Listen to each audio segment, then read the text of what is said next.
मेरे समाज के वरिष्ठ शुभचिंतक साथियों, युवा शक्ति, नारी शक्ति और इस पंडाल में उपस्थित सहर्ष जन समूह को आपकी जय। और मैं मेरे पूर्वजों को नमन करते हुए आज पूरी दुनिया में जो विश्व आदिवासी दिवस मनाया जा रहा है उसकी प्रस्तावना आपके समक्ष रखूंगा। उसके पहले आदिवासी क्रांतिकारी जो झारखंड की धरती के मालिक शिबू सोरेन, जिन्होंने 50 साल तक आदिवासियों की लड़ाई लड़ी, आज इस दुनिया में नहीं है। उनको भी मैं श्रद्धांजलि के साथ नमन करता हूं। कार्यक्रम को शुरू करने से पहले, अपनी बात रखने से पहले मैं आप लोगों से पूछना चाहता हूं, जवाब मुझे एक साथ चाहिए। भारत भूमि का असली मालिक कौन है? भारत भूमि का असली मालिक कौन है? आदिवासी। इसका मतलब जितने भी लोग जो आदिवासी नहीं है वो कहीं न कहीं से बाहर से आए हुए हैं। ऐसे ही पूरी दुनिया में जो 5 महाद्वीप है उसमें से 4 महाद्वीप यानी 70% जमीन पर, इस 70% धरती पर आदिवासियों का मालिकाना हक था। अमेरिका में रेड इंडियन आदिवासी, ऑस्ट्रेलिया में वहां के आदिवासी, और अफ्रीका में वो तो पूरा अफ्रीका आदिवासी था, और एशिया महाद्वीप भी आदिवासी। यूरोप जो गैर आदिवासियों का था, जहां पर आदिवासी नहीं रहते थे। 1000, 2000, 5000 साल पहले तक इन महाद्वीपों में कबीला आदिवासी रहा करते थे। 1492 में पहली बार वास्को डी गामा भारत में आया और कोलंबस अमेरिका में गया।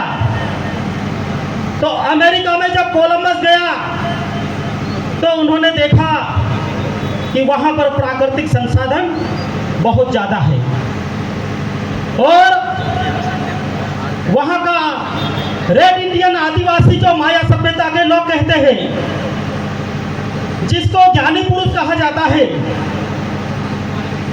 वो आदिवासी भोले हैं, सीधे हैं, ईमानदार है और मेहनतकश है। ऐसा ही पूरी दुनिया के आदिवासियों का अध्ययन किया गया। तो कोलंबस और वास्को डी गामा ने पूरी दुनिया में यूरोपियन लोगों को घुसपैठ करवाई और उसके बाद वहां के आदिवासियों को मारा गया, काटा गया। अकेले अमेरिका में 11 करोड़ रेड इंडियन आदिवासियों की हत्या कर दी गई। उसके बाद यूरोप के लोग अमेरिका गए, अफ्रीका गए, वहां पर 6 करोड़ आदिवासियों की हत्या कर दी। उसके बाद ऑस्ट्रेलिया गए, वहां पर 4 करोड़ आदिवासियों की हत्या कर दी। और उसके बाद यूरोप और मध्य एशिया के लोग भारत में आए तो 12 करोड़ आदिवासी गायब हो गए। तो जहां जहां आधुनिक विकास हुआ है वहां वहां आदिवासियों की लाशों का ढेर लगा हुआ है। उसके बाद हमको समझ में आया है कि पहला विश्व युद्ध और दूसरा विश्व युद्ध पूरी दुनिया में दो प्रकार के युद्ध हुए, तो उसमें आधी धरती खत्म हो गई, आधी धरती के लोग खत्म हो गए, आधी धरती का जो विकास था वो खत्म हो गया।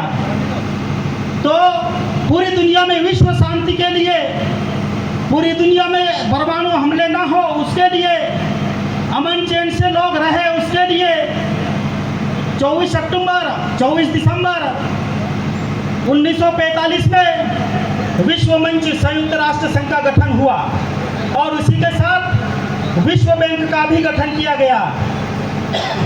उसके बाद जब पूरी दुनिया में आधुनिक विकास के लिए जहाँ जहाँ गरीब देश थे,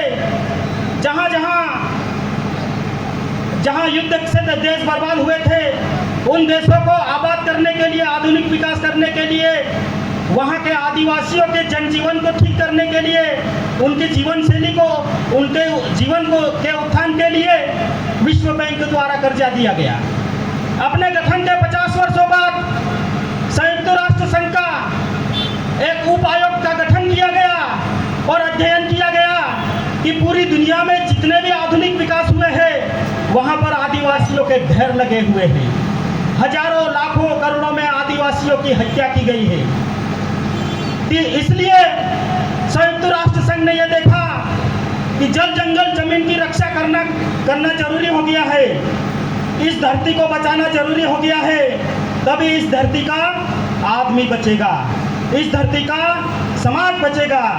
इसीलिए संयुक्त राष्ट्र संघ ने 9 अगस्त 1982 को पहली बैठक का आयोजन किया और उसमें यह निष्कर्ष पाया गया कि इस दुनिया को बचाना है तो आदिवासी समाज को बचाना पड़ेगा, क्योंकि आदिवासी समाज ही एक ऐसा समाज है इस धरती पर जो प्राकृतिक संसाधनों का दोहन नहीं करता, प्राकृतिक संसाधनों का व्यापार नहीं करता, प्राकृतिक संसाधनों का किसी भी प्रकार का नुकसान नहीं करता, जबकि प्राकृतिक संसाधन आदिवासियों के दोस्त हैं और आदिवासियों इस धरती को बचाना है तो आदिवासी को बचाना जरूरी है। ऐसा विश्व मंच पे यह सवाल आया। इसीलिए 1993 में पहली बार जिनेवा में बैठक हुई और 94 से 9 अगस्त की पहली बैठक होने के कारण 1994 से विश्व आदिवासी दिवस का पहला वर्ष मनाया गया, जिसमें हमारे देश के, हमारे प्रदेश के, हमारे जिले के, हमारे आदिवासी जो महानायक क्रांतिकारी योद्धा गजानन दादा हमारे समाज का प्रतिनिधित्व करके आए हैं। तो यह हमारे लिए सौभाग्य की बात है कि आप दादा हमारे साथ हैं और हमारा प्रतिनिधित्व करके आए हैं।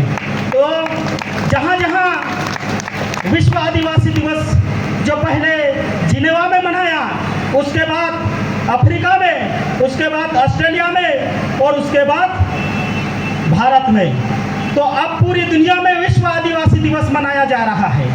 पूरी दुनिया के लोग आदिवासी को बचाने के लिए विश्व आदिवासी दिवस मना रहे हैं, लेकिन आदिवासी समाज के जो पढ़े लिखे लोग हैं, जिनको आरक्षण मिल चुका है, वो उनको इस 30 वर्ष के बाद भी विश्व आदिवासी दिवस के मायने पता नहीं है। लेकिन मेरे साथियों, मेरा समाज जाग चुका है विश्व आदिवासी दिवस उसके मायने क्या है, क्यों बचाना चाहिए आदिवासियों की, क्योंकि जल जंगल जमीन का मालिक आदिवासी है, इसलिए उसकी सुरक्षा भी आदिवासी कर सकता है।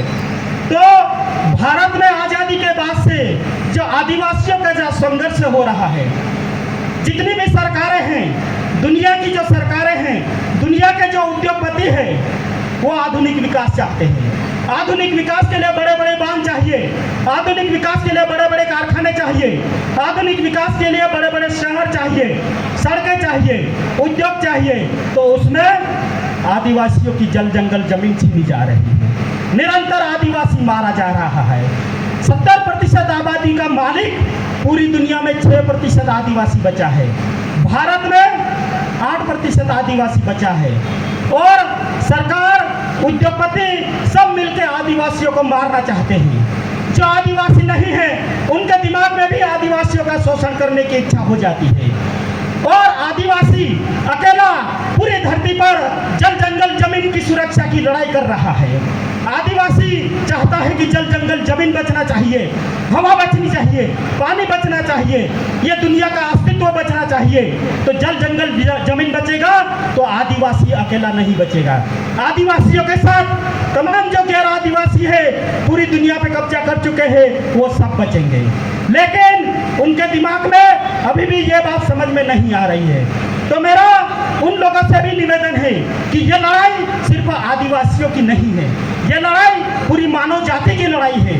क्योंकि आप साथ नहीं देंगे तो आदिवासी जो 12% बचा है, भारत में 8% बचा है, वो इस लड़ाई को कैसे लड़ेगा। 100% आदिवासी था, आज 8% बचा है। 100% आदिवासियों के पास जमीन थी, आज 3% जमीन बची है।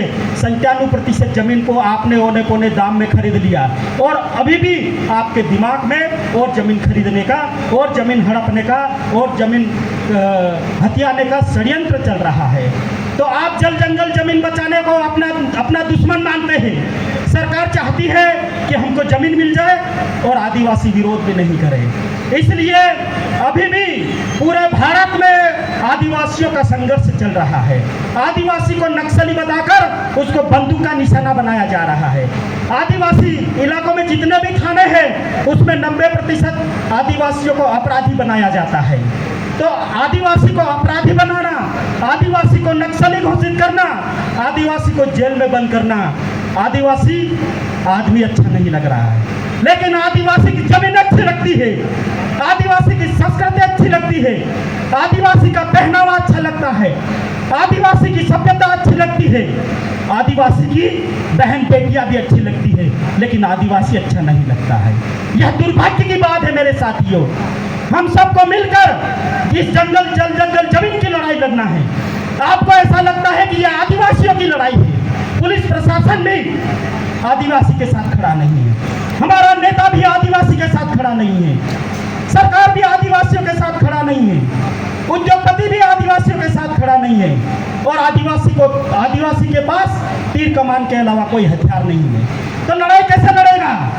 गांव के गांव उजाड़े जा रहे हैं, 50,000 आदिवासियों का मकान जला दिए गए हैं, 20,000 आदिवासियों की हत्या कर दी गई है। आदिवासियों के मणिपुर की बात कर रहा हूं मैं, हजारों आदिवासियों को नंगा करके सड़क पर घुमाया गया और उसके बाद पेट्रोल डीजल डालकर उसको जिंदा जला दिया गया। इस देश का राष्ट्रपति आदिवासी, मालिक भी आदिवासी, राष्ट्रपति भी आदिवासी, उसके बाद भी किसी भी प्रकार की कोई सरकार की तरफ से कोई आवाज नहीं आई। तो मेरे साथियों, जो बड़वानी जिले में जो गैर आदिवासी है, पलसुत में जो गैर आदिवासी है, निवाली में जो गैर आदिवासी है, सेंधवा में जो गैर आदिवासी है, मध्य प्रदेश में 2 करोड़ आदिवासी है, बाकी गैर आदिवासी है। तो आदिवासी इलाकों में जो गैर आदिवासी है उनका जिंदा रहने का संसाधन क्या है। आदिवासी। जिस दिन आपकी दुकान पर, आपके खेत में, आपके कारखानों में, आपके गोडाउन में, आपके दुकान पर सामान लेने वाला आदिवासी आदमी नहीं जाएगा, उस दिन आप 3 महीने के अंदर भूखमरी से भूखे मर जाओगे। 1943 में व्यापारी, उद्योगपति और सरकार ने यह ठान लिया कि पश्चिम बंगाल के आदिवासियों के आंदोलनों को कुचलने के लिए, तो उन्होंने वहां अनाज देना बंद कर दिया।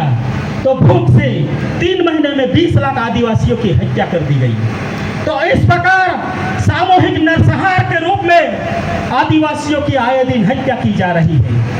आजादी के बाद 12 करोड़ आदिवासी कहां गायब हो गए, यह किसी के पास कोई सबूत नहीं है।